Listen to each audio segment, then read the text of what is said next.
Welcome to Chronosphere Fiction. This is your pilot, Daniel French. We're going back to Mars for part 3 of Patricia Keeler's Colony. Let's not dilly-dally, buckle in and hang on. Here we go!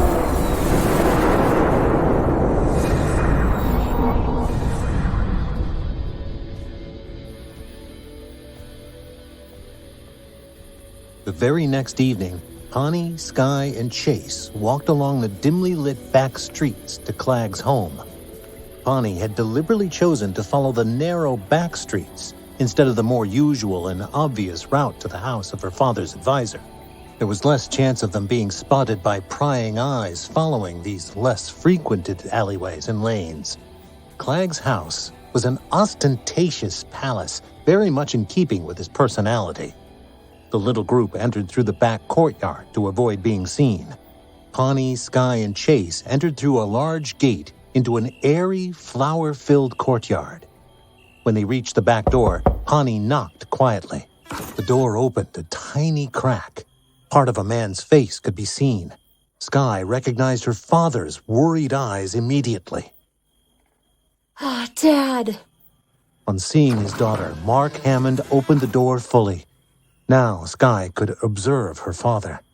The once athletic, broad-shouldered man had been reduced to a shadow of his former self. He was dressed in the uniform of all Martian slaves, a baggy, shapeless tunic and trousers. His uniform hung off him, revealing here and there a bony frame. Oh, Dad, what has Klag done to you? I'm okay, Skye. It's just that Klag doesn't really give us that much to eat. You look good, Skye.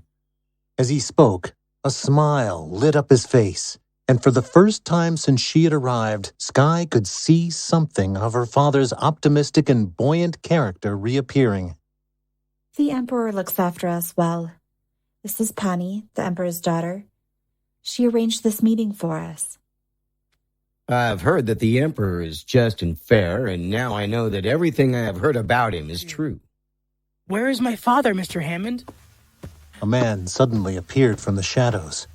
Chase gasped when he saw his father, for if anything, he was even thinner than Mark Hammond, and unlike Skye's father, the light seemed to have gone out of his eyes. What has Klag done to you? Oh, I thought I'd never see you again. I'm here now, Dad. It's going to be all right. You wait and see. I'm not sure if anything can ever be all right again. Skye and I will bring you and Mr. Hammond extra food. We won't let you starve, I promise, Dad. It's not just a question of what happens to Mark and I. The situation is much more serious. What do you mean? Well, I overheard Klag talking with some other advisors. They hope to overthrow the Emperor and take control. If they do, the first thing they plan to do is launch an attack on Babylon. They plan to attack the colony. Yes, Babylon is in danger. And my father, too. Yes, your father is in real imminent danger. We must warn him. It may already be too late. Klag has many followers. Klag has made them all believe that war with humans is necessary. It will be almost impossible to get them to change their minds. There must be a way. I hope you're right. I really do, for all our sakes. Brad Priestley stared at the young Martian, feeling something akin to friendship toward her species for the first time. When Skye, Chase, and Pani left Klag's palace that evening, they did so with mixed emotions. Both Skye and Chase were happy to see their fathers, but all three were burdened by what they had learned. Pani was fearful for the Emperor's life, and Skye and Chase now knew that the colony could soon be under attack. On arrival back at Emperor Mag's residence that evening, Pani, Skye, and Chase were quick to report back to their friends Troy and Summer about what they had learned. Troy knew immediately what had to be done. We have to rescue Skye and Chase's fathers, and then we have to make sure that the Emperor and the household are safe. That means that all of us have to find a way to escape from here and get back to the colony. But we can't escape to your human colony. We are Martians. If you stay here, you'll probably be killed. You are right. It is too dangerous for us to remain here. Over the next few days, a plan was formulated by Pani and her human friends. They would use the same space probe Troy and his companions had used to travel across the Martian surface to get back to Babylon. The probe had been hidden away in the subterranean courtyard of the headquarters of the Martian government. Emperor Mag knew this building like the back of his hand, and he also knew that the courtyard was a place rarely visited by anybody. Security here was lax. There were only a couple of armed guards on duty to guard the probe, and Pani had worked out an ingenious way to distract them. I made a discovery some time ago that I had completely forgotten about until now. Go on. When you and your friends arrived, I found some chocolate in the pockets of your clothes. It smelled so good that I had to try it, but when I did, it acted like some sort of drug. I was completely incapacitated for at least half an hour. Thinking it might just be me, I gave some to Borak and my parents. Everyone who tried it had the same reaction. I think chocolate acts like a drug for Martians. Chocolate? Wow. It doesn't do that to us humans. It just makes us fat. So what's your plan? We somehow get the guards in the subterranean courtyard to eat the chocolate, and while they're suffering from the effects of it, we capture the probe. I don't know. I think you should go for it. I'll help you get away if you want. You want to help us? Of course I do. I'm human too, aren't I? That evening, after midnight, Emperor Mag and his entire household left the handsome building that had been his residence since he had first been made emperor over 20 years ago. Everyone wore long hooded cloaks that hid their faces, and even though the streets were deserted at this late hour, they were all careful to avoid the light of street lamps. Firstly, they headed for Klag's palatial home. This meant a significant detour, but they had to rescue Brad Priestley and Mark Hammond before attempting to escape. Once they reached his palace, they decided that the best strategy was for only one of them to enter the palace. It was eventually decided that Sky should go, as she was smaller and slimmer than the rest of her human friends, and less likely to unduly alarm the two men they needed to rescue. While the others waited in the shadows, Sky examined the ostentatious building before her. She noticed a small gap in the wall surrounding the building, and she squeezed through that.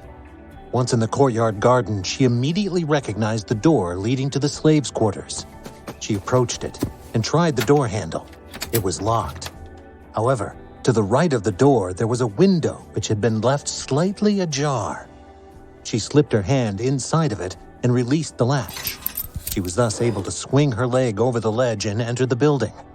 She silently made her way to the sleeping quarters. At first, she could not find either man, but in the second-to-last room of the sleeping quarters, she found them both.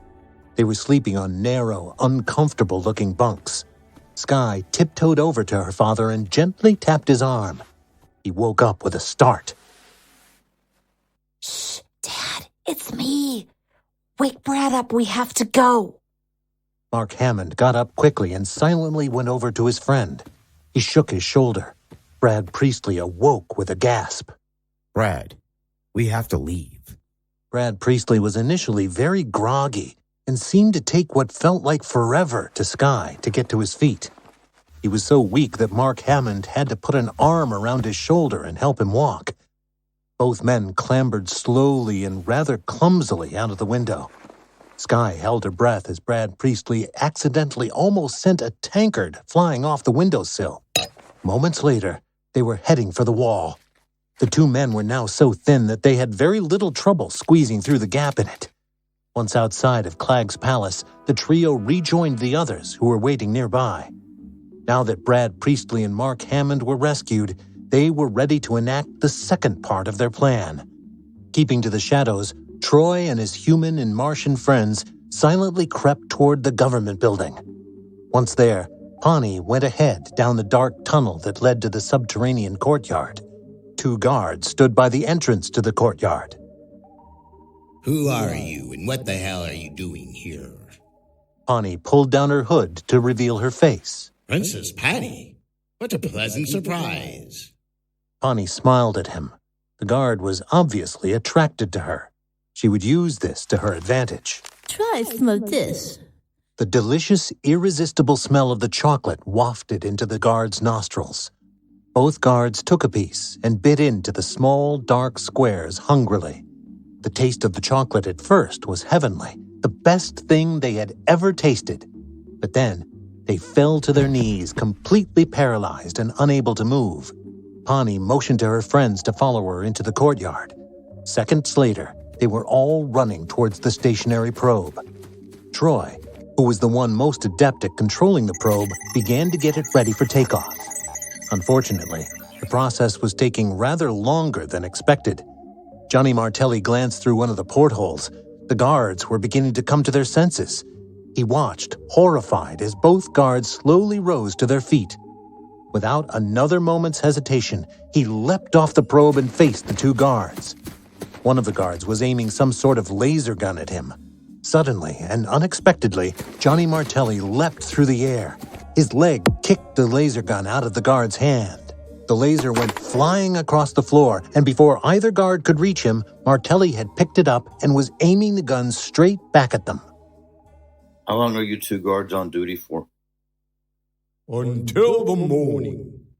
Will anybody else come down here until then? No. I want you both to eat this chocolate. We can. You can and you will. The guards began eating the chocolate, and even as they ate, their bodies seemed to become more and more paralyzed. By the time both guards had finished their bars of chocolate, they were totally immobile on the ground. Johnny Martelli jumped onto the probe just as it was ready to take off. The probe rose into the air with a high-speed whoosh and was out of the courtyard and flying across the Martian city on its way to freedom. Where now, Emperor Mag? To the teleportation pad. The probe was now heading for a strange-looking domed structure. As the probe approached it, the dome opened up like the two halves of an Easter egg. The probe then landed in what Troy thought looked like a sunken jacuzzi without any water in it. Emperor Mag descended from the probe and went over to a panel containing what seemed like about 1,000 switches, buttons, and levers. He pressed a few and then dashed back into the probe. There was a blinding light, and for everyone on board, a slight feeling of nausea.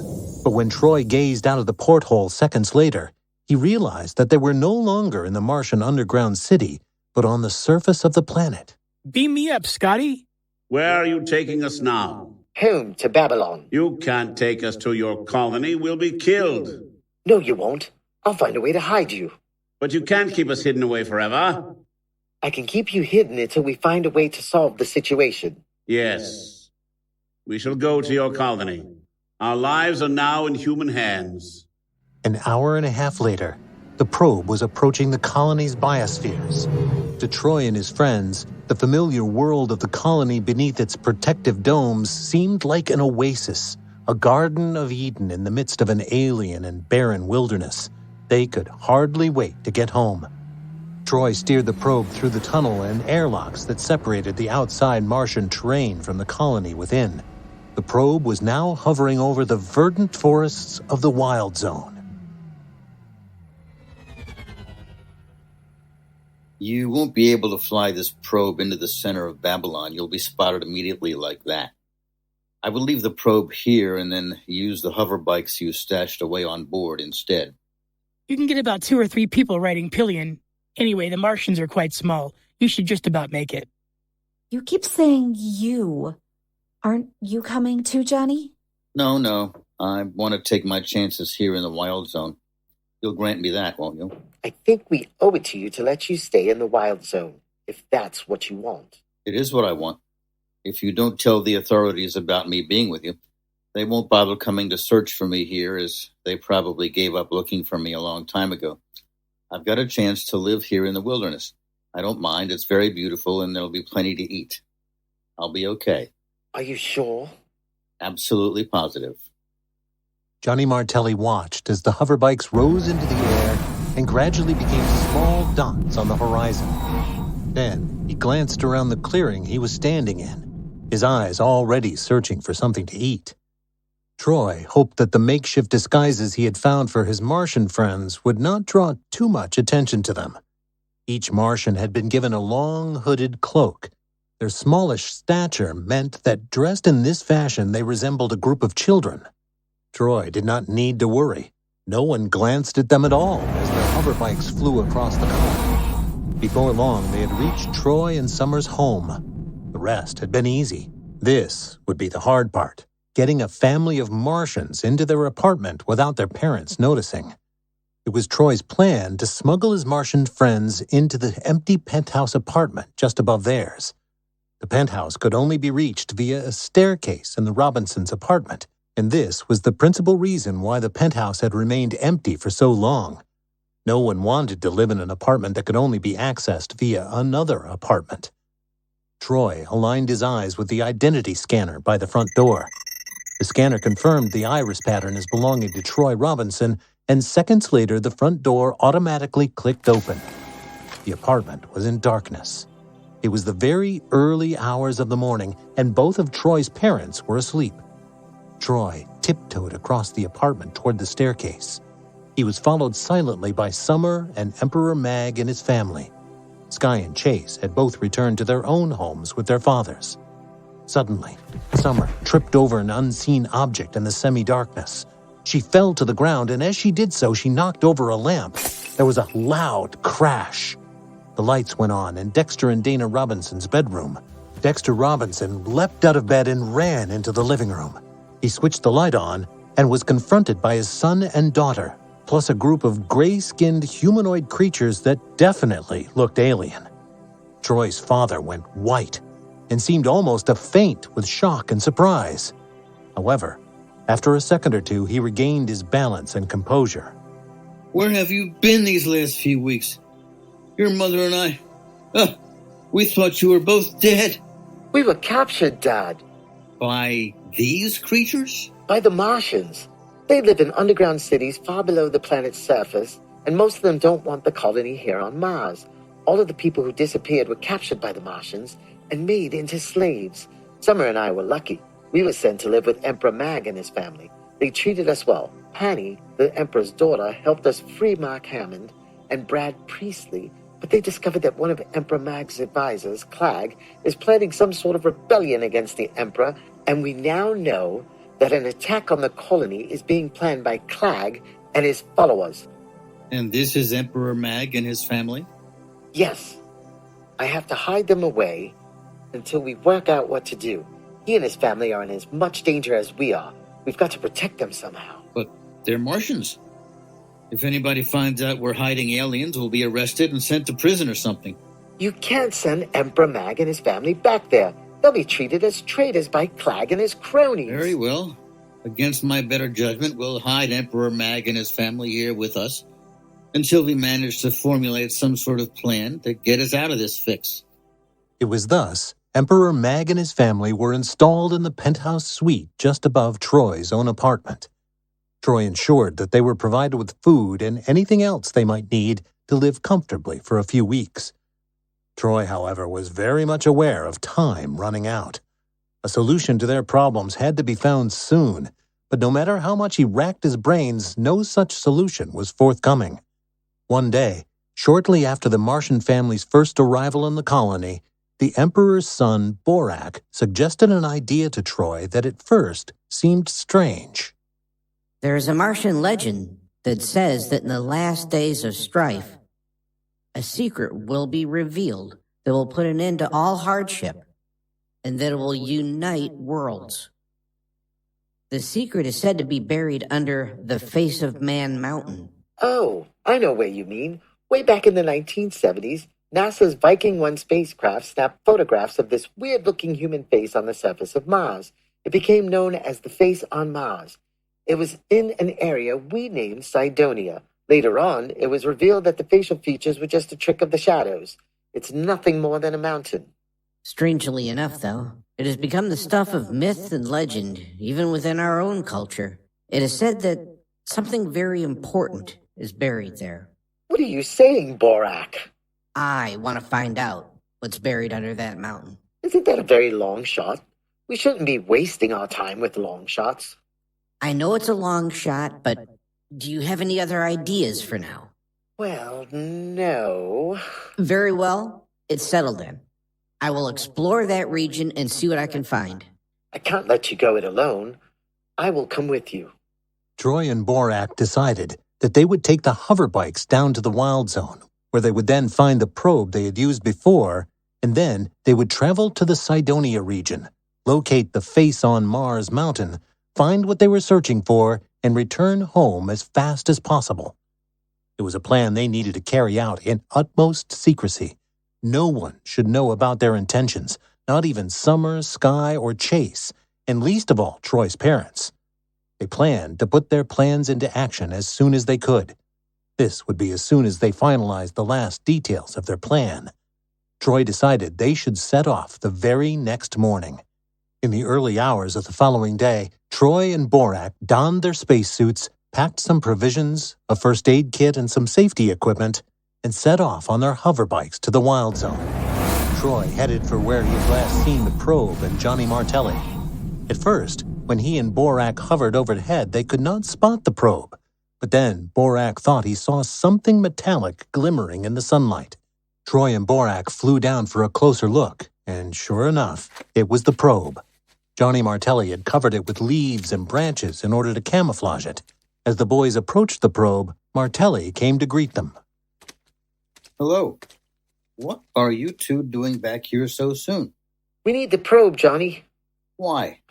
We need to go to the Cydonia region to look for something. That sounds interesting. And what would this something be? Borak is convinced that the mountain that looks a bit like a human face, the face on Mars, hides some sort of secret, a secret that will bring an end to war and strife. He wants to find this secret. I know it's a long shot, but, well, it's worth a try, isn't it? I'm living in the probe now. It's my home. I'll tell you what, if you let me come with you, I'll let you use the probe. You want to come with us? Yes, it sounds like a dangerous mission. I don't think I should let two boys of your age just go off on your own like that. Okay. I suppose it would be safer if you came along. An hour later, the probe was ready for its mission. All of the plants, branches, and vegetation Johnny Martelli had used for camouflage were removed, and it was ready once more to fly. Troy took a deep breath as the probe rose into the air. They were once again venturing into the unknown. The probe flew out of the tunnel, linking the biosphere to the planet outside. Now, it was flying over Martian terrain again. Troy felt a moment's misgiving. What would they do if they were spotted by one of Klag's patrols? What if the probe was overcome by a sandstorm again? Luckily, though, as they flew towards the Cydonia region, there was no sign of either Klag's patrols or sandstorms. As they landed at the base of the mountain, Troy wondered how they would find a tiny secret in such a large geological feature. This is a big mountain. How are we going to find anything buried here? I've got a map. Troy stared at the map.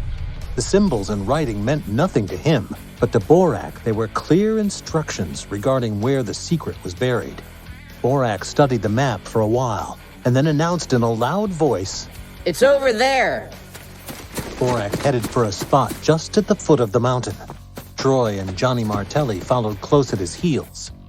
Borak started digging. Come on, you two. Are you going to help me or not? All three of them started digging. However, after half an hour, there was still no sign of the buried treasure. Are you sure there's something here? Yes, I'm sure this is the spot. How do you know that map's not just a load of old baloney? I don't want to give up just yet. I'm sure that if we just keep digging... Hey, wait a minute. I think my spades just hit something hard. It's a container of some kind. Borak lifted the container out of the Martian soil. It was much smaller and lighter than he had expected. What could be of such importance in so small and light a container? The container was not really much more than a metal box, not really all that much bigger than the sort of box children use to carry their packed lunches to school in. Borak tried to open it, but the box appeared to be shut tight. As Borak, Troy, and Johnny stared at the box, each one of them wondered how to open the container, for it appeared to have no lock or key. And yet, no matter how any of them tried, the box refused to show what was held within it. Just then, a faint noise in the sky made Johnny Martelli look up. He gasped with horror as he realized that a Martian spaceship was hovering above their heads. The spaceship was nothing like he had ever seen before. It had a gray, streamlined metallic body that somehow reminded him of a giant beetle, and it moved far faster than the colony's own space shuttles and probes. The Martian craft landed just to the left of Troy and his friends. A portal suddenly appeared in the craft, and 3 Martians ran out of the ship toward their little group. Johnny pulled a laser gun out of his pocket and shot at the 2 Martians. 2 of them fell to the ground. One of them had been badly injured in the chest, and the other had injuries to both his arms and legs. The 3rd Martian stared at the assembled group. Borak, you traitor! Johnny Martelli saw the Martian soldier aim his gun at Borak and leapt in front of his Martian friend. The laser gun hit Johnny in the shoulder. He sighed in pain, but not before he had fired a shot of his own at the alien soldier, killing him outright. You saved my life. This is the 2nd time you've put us before your own safety, Johnny. I will see to it that my father rewards you for your acts of bravery.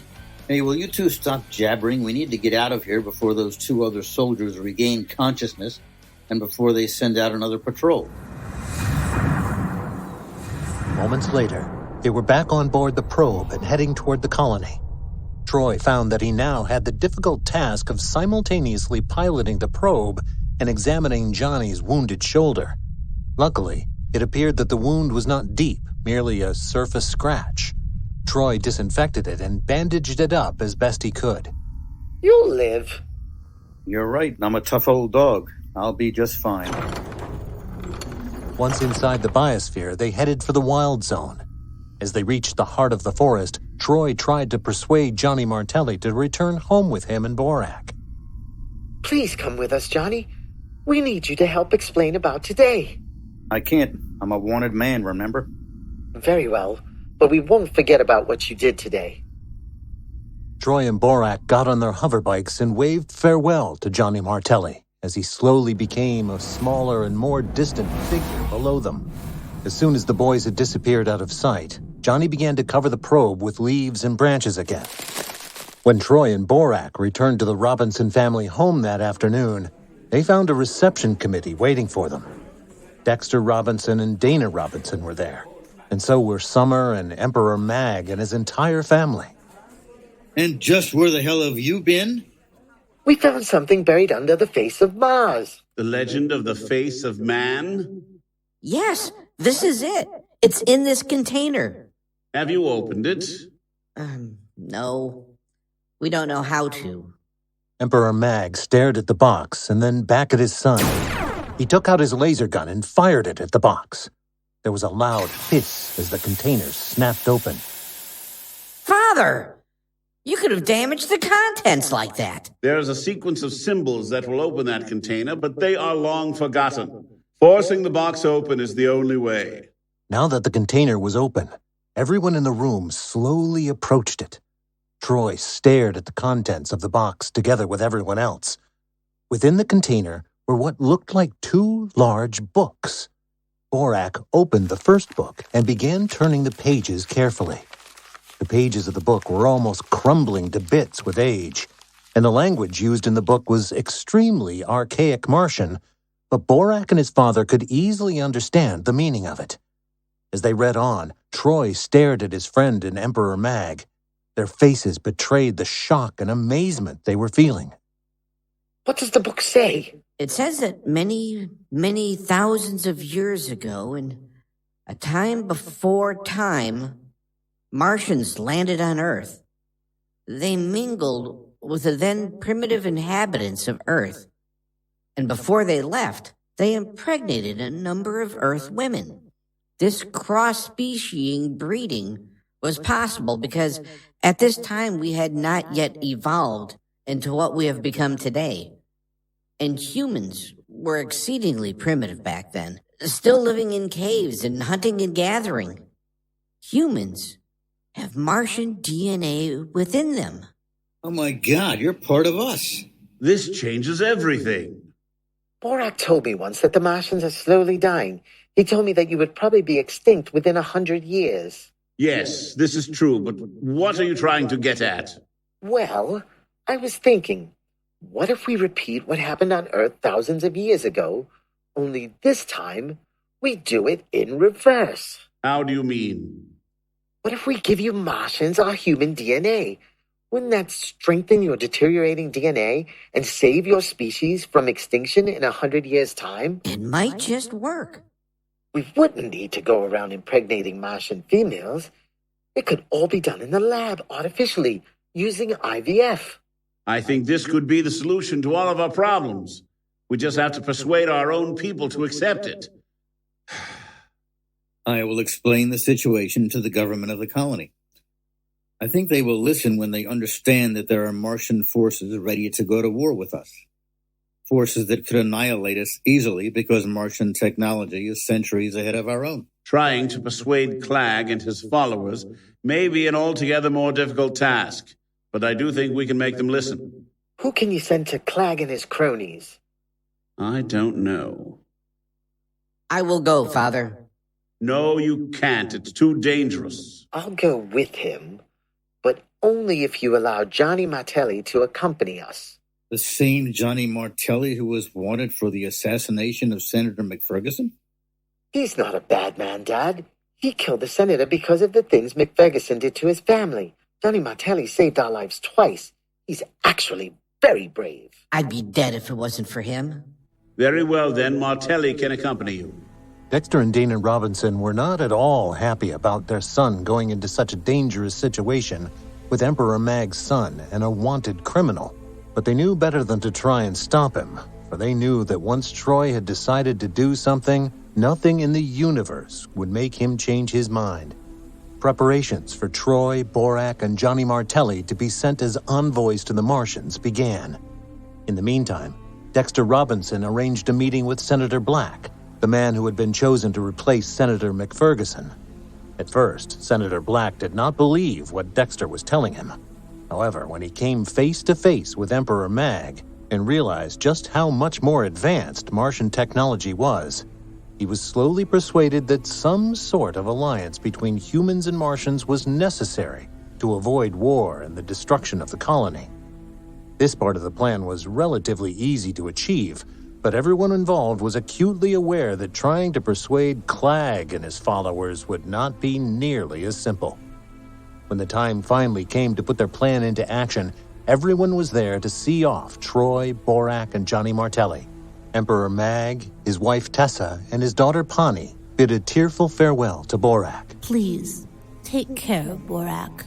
I won't let any harm come to either of them. I wish you weren't going. I have to do this, Sky. I know, but it doesn't make it any easier to say goodbye. I'm proud of you, son. Troy? Don't cry, Mom. Everything's going to be fine. Troy, Borak, and Johnny Martelli donned their spacesuits, boarded their hoverbikes, and watched as the bikes rose up into the air, leaving their friends and family waving frantically at them from far below. The hoverbikes zoomed across the colony, and before long they had reached the biosphere tunnel leading to the Martian world beyond. Soon, Troy and his friends were hovering over the Martian landscape. Borak was leading them instinctively toward the far distant mountains and gorges to the place he had always called home. They had not been traveling toward their destination for more than a quarter of an hour when Troy noticed a dark shape high up in the pink-tinted sky. As the shape drew closer, Troy realized that it was a Martian spacecraft, much like the one they had seen previously. They've played right into our hands. You want them to capture us? Yes, how else would we have found a way into the underground city? Like this, they're liable to take us straight to Klag. Troy, Borak, and Johnny put up very little resistance when the Martian spaceship finally cornered them. As predicted, they were led at gunpoint to Klag. Klag was seated at the head of a large round table, surrounded by his team of advisors and followers. Many of them had once been advisors to the Emperor. Klag was looking very regal in his rich robes. Paintings of leaders past stared down at him from the emerald walls. Klag was clearly enjoying every minute of his newly obtained influential position. Troy, Borak, and Johnny Martelli were dragged across the hall by Klag's guards. Execute all three of them! Listen to what we have to say first. Borak. The traitor. I'm not a traitor. You have to listen to what I found out. Take them away! I think we should listen to what the boy has to say. He is Mag's son, after all. Yes, we should give him a fair hearing at least. Very well. You have 3 minutes to say your piece.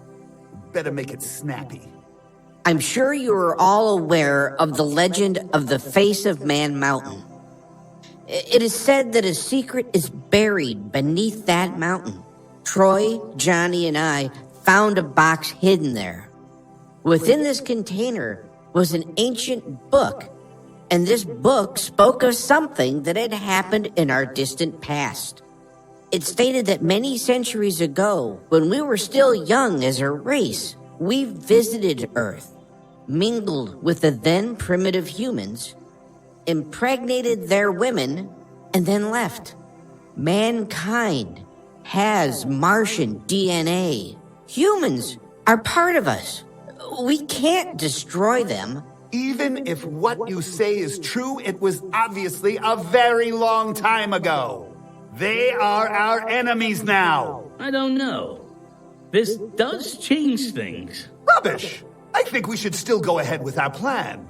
Wait, there is more. You've had your chance to speak. No, wait. Let the boy continue.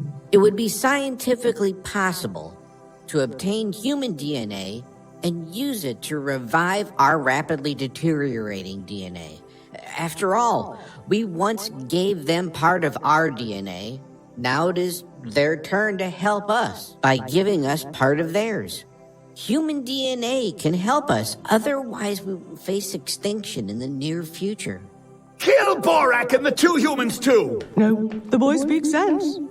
We must stop this foolish war with the humans. They're part of us, and we need their help to survive. There were nods of agreement. Klag stared at his advisors. Half an hour ago, he had them eating out of his hand, and now they were ready to rebel against him. He would not be part of an alliance with the humans. Klag rose to his feet and walked slowly to the door. He turned to give his advisors one last imperious stare, and then he was gone. We must free all our human slaves immediately and return them to the colony. This is a new dawn for humans and Martians alike. Troy smiled and shook his hand. Tell Emperor Mag that his people need him. I will.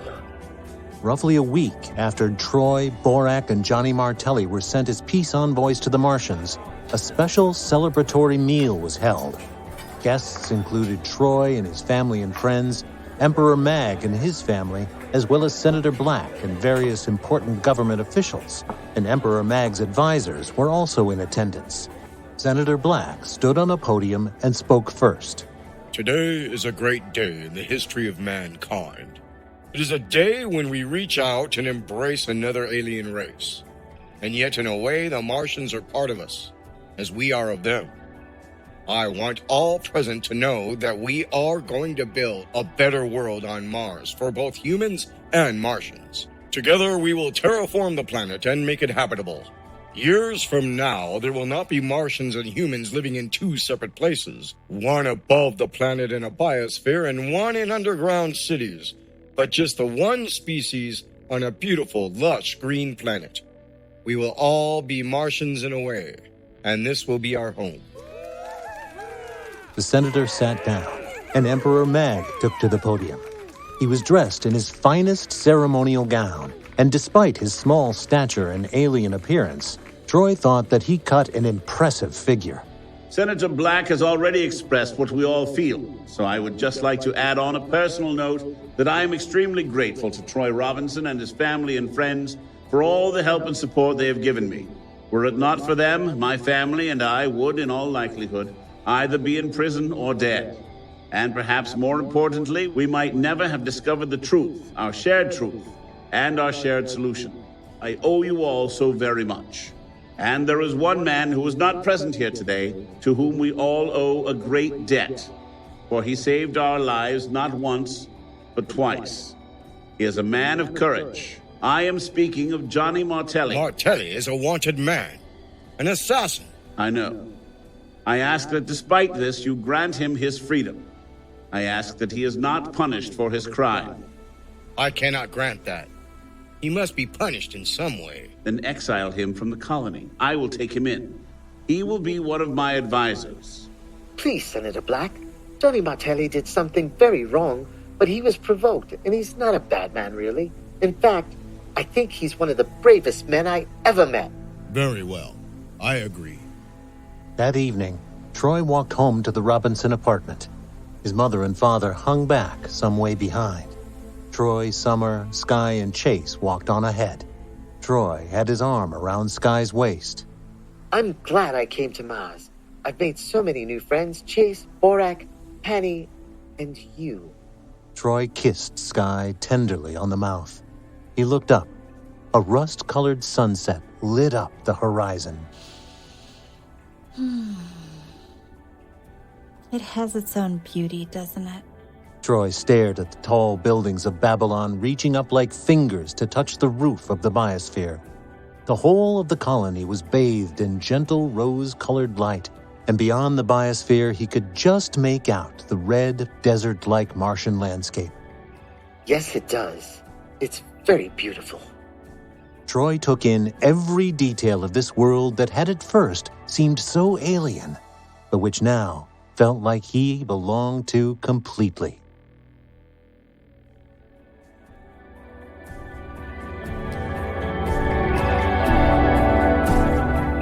Colony is written by Patricia Keeler. Your very skilled narrator is none other than Jeff Moon. Troy Robinson is played by Joe Brillion. Sky Hammond is A Doerfler. Dexter Robinson, a.k.a. Troy's dad, is played by Steve Katz. Senator McFerguson is voice acted by Joe Stofko. Chase Priestley is voice acted by Scott Slagle. Summer Robinson is played by Nina Bricko. Dana Robinson, known as Troy's mom, is played by Ilana Labourene. Mac is voice acted by Frank Guglielmelli. Sally is played by Jennifer Knighton. Elder Martian, voice acted by Anne Ghrist. Young Adult Martian, Frank Guglielmelli. Emperor Mag is voice acted by Pete Lutz. Klag is played by Rich Greene. Borak is voice acted by Paul Arbisi. Television newscasters and other voices are by Daniel French, Caitlin Curtis, and Spencer J. Fredrick. Editing, sound design, and music are by Daniel French at Fishbonius Sound Design. Thank you again for traveling the spectral streams on Chronosphere Fiction. Until next time, keep your cosmos clean.